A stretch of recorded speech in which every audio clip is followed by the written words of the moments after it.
എല്ലിന്റെ കമ്പികൾ കൊണ്ടല്ല, ഇരുമ്പിന്റെ കമ്പികൾ കൊണ്ട് വലിച്ചെടുക്കുമായിരുന്നു ഇറക്കി.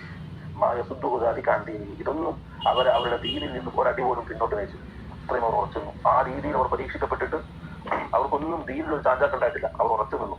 വല്ലാഹി റസൂൽ പറയണം, അല്ലാഹുവാണ് സത്യം, ലയതിമ്മന്ന അല്ലാഹു ഹാദൽ അംറ, ഈ ദീനിനെ അല്ലാഹു പൂർത്തീകരിക്കും. ഹത്താ യസീറ റാകിബു മിൻ സനആ ഇലാ ഹദറമൗത്ത് ലാ യഖാഫു ഇല്ല അല്ലാഹ വദ്ദിഅബ അലാ ഗനമിഹി വലാകിന്നകും തസ്തഅജിലൂൻ. റസൂൽ സല്ലല്ലാഹു അലൈഹി വസല്ലം സമാധാനത്തിന്റെ വാക്ക് പറയാം. വല്ലാഹ്, അല്ലാഹുവാണ് സത്യം, അല്ലാഹു ഈ ദീനിനെ പൂർത്തീകരിക്കും. എത്രത്തോളം എന്ന് വെച്ചാൽ ഒരാൾ സനആയിൽ നിന്നും ഹദറമൗത്തിലേക്ക് യാത്ര ചെയ്യും ഒറ്റക്ക്.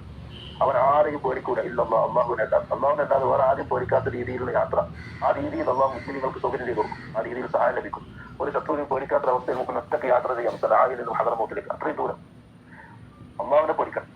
ആരാധനമി. അതുപോലെ തന്നെ ആട്ടിന്റെ വിഷയത്തിൽ ചെന്നായികളെയും പേടിക്കാം. അതല്ലാതെ മറ്റൊരു സമൂഹത്തെയോ മറ്റൊരു ശത്രുക്കളെയോ ഒരാളെയും പേടിക്കാത്ത രീതിയിൽ അവന് സഞ്ചരിക്കാൻ കഴിയുന്ന രീതിയിൽ അള്ളാഹു ഈ ദീനിനെ പൂർത്തീകരിക്കും.